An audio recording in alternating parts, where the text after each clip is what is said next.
Hello students, welcome back to the class. In the last topic we have discussed about the Council of State. In this topic we will discuss about we will continue the remaining topic in the unit number 11. First one we will discuss about Houses of Lords, independent judiciary, what is meant by plural executive, unicameralization, and what is called bicameralization. So these all things we will discuss now in this point. So first one, when we are discussing about Houses of Lords. Children, this is about the Parliament House in England, the upper house of Parliament in England. Just now in the last class we have discussed about Council of State. So that is an upper house of Switzerland. Similarly here also the houses of upper house, that is called as Parliament of England, and this is a legal committee which is called as Houses of Lords, which have nearly 9 members, act as the highest court of justice. So here we can find that this is one of the legal committee which is Houses of Lords. This is one legal committee which is nothing but Houses of Lords, which consists of nearly 9 members. In this Houses of Lords, which consists of 9 members, this act has one of the highest court of law. In England this act has highest court of law, just like how in Supreme Court is act as highest court of law. So they were given these 9 members who are working in the Houses of Lords considered as highest court of law, and judiciary structure followed in England we can find. So whatever the judiciary structures, these judiciary structures are mainly followed in England we can find. So once again we will go forward. Houses of Lords. Houses of Lords are nothing but this is an upper house of Parliament of England houses, and this is a legal committee which is consists of Houses of Lords which have 9 members, which act as the highest court of justice. Okay, these judiciary structures are mainly followed in England we can find. Next come to the point, independent judiciary. Judiciary should be independent as well as impartial. Whenever they are taking decision, they should not come under any pressure. Even for losing their position also, they should not be under pressurized. If they have fear of losing the positions, then they cannot take the judgment, and that's why the constitution has given extra additional power to judiciary. The first important power, they cannot be removed easily. So judiciary should be independent as well as impartial, because children, whenever they are giving any type of decision, they should not show partiality, they should be impartial.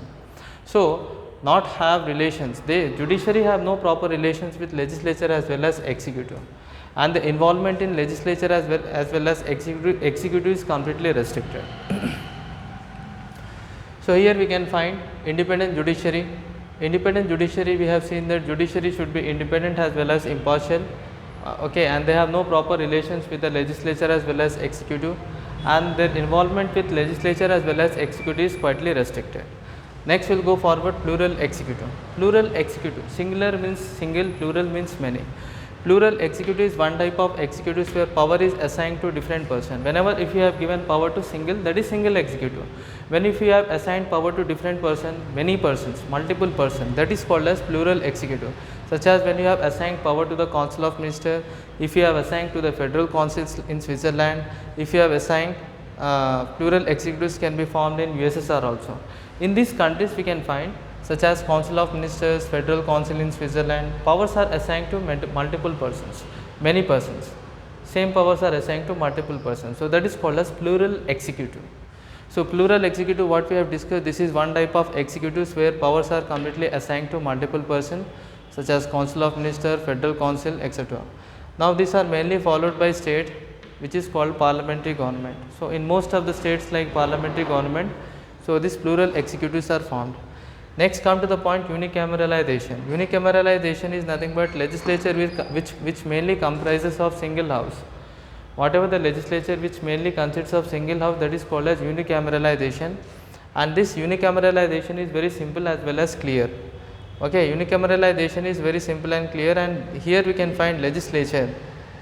Okay, here we can find the legislature will become tyrannical of some conditions. In unicameralizations, legislature will tyranny due to some conditions, very hard and very difficult because of few conditions. Whenever if there is only one house, okay, responsibility automatically will be very high. If there is two houses, the powers are and we can find the distribution of work also will decreases. So here we can find advantages are there. If the power is vested in the hand of one house, okay, if the power is under the control of one house, pressure automatically will be high regarding work.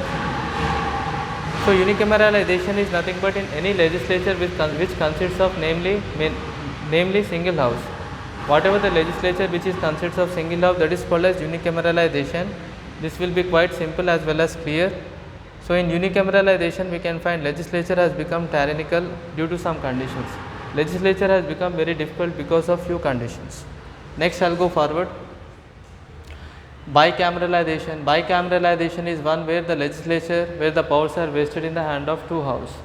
So in bicameralizations we can find when this is a type of legislature when the powers are vested in the hand of two houses, such as in India we can find the powers are mainly vested under the control of two houses. One is Lok Sabha, Rajya Sabha. So that is one, the powers are vested under the control of upper house, and one, the powers are vested under the control of lower house. Upper house mainly will control the lower house. So what are the things we have discussed? Once again we will reflect it. First one, we have discussed about Houses of Lords, independent judiciary, plural executive, unicameralization and bicameralization. Here we have discussed children's Houses of Lords. This is an upper house of parliament we can find, and this in these Houses of Lords they have some legal committee. This legal committees we can find in Houses of Lords. In this legal committee are mainly consists of 9 members, and these 9 members act as a highest court of law. They will act as a highest court of law, just like in India Supreme Court act as a highest court of law. So in Houses of Lords, which consists of a committee, these committees consists of 9 members which act as a highest court of law.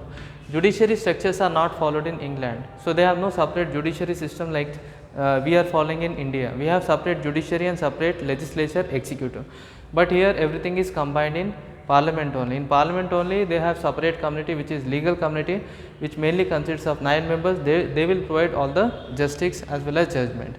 Next come to the point, independent judiciary. So here we can find judiciary should be independent as well as impartial, and here if you see they have no judiciary have no proper relations with legislature as well as executive. Involvement of legislature as well as executive is quietly restricted. Next come to the point, plural executive. Plural executive is one type of executives where powers are mainly assigned to multiple persons. Whenever the powers are mainly assigned to many persons, that is plural executive, such as we can find Council of Ministers, Federal House of Switzerland as well as former USSR. In these 3 areas where we can find in 3 countries where the powers are vested under many houses. So this whatever the states, which states have plural executive, the states which are mainly following the parliamentary government, they have plural executive. Next one come to the point, unicameralization. Unicameralization means legislature which are mainly consists of single house. Whenever the legislature which are consists of single house, that is called unicameralization. This is quite simple as well as clear, and legislature has become tyrannical due to some conditions. Bicameralization is one legislature. Bicameralization is one legislature where you can find powers are vested in the hand of 2 houses.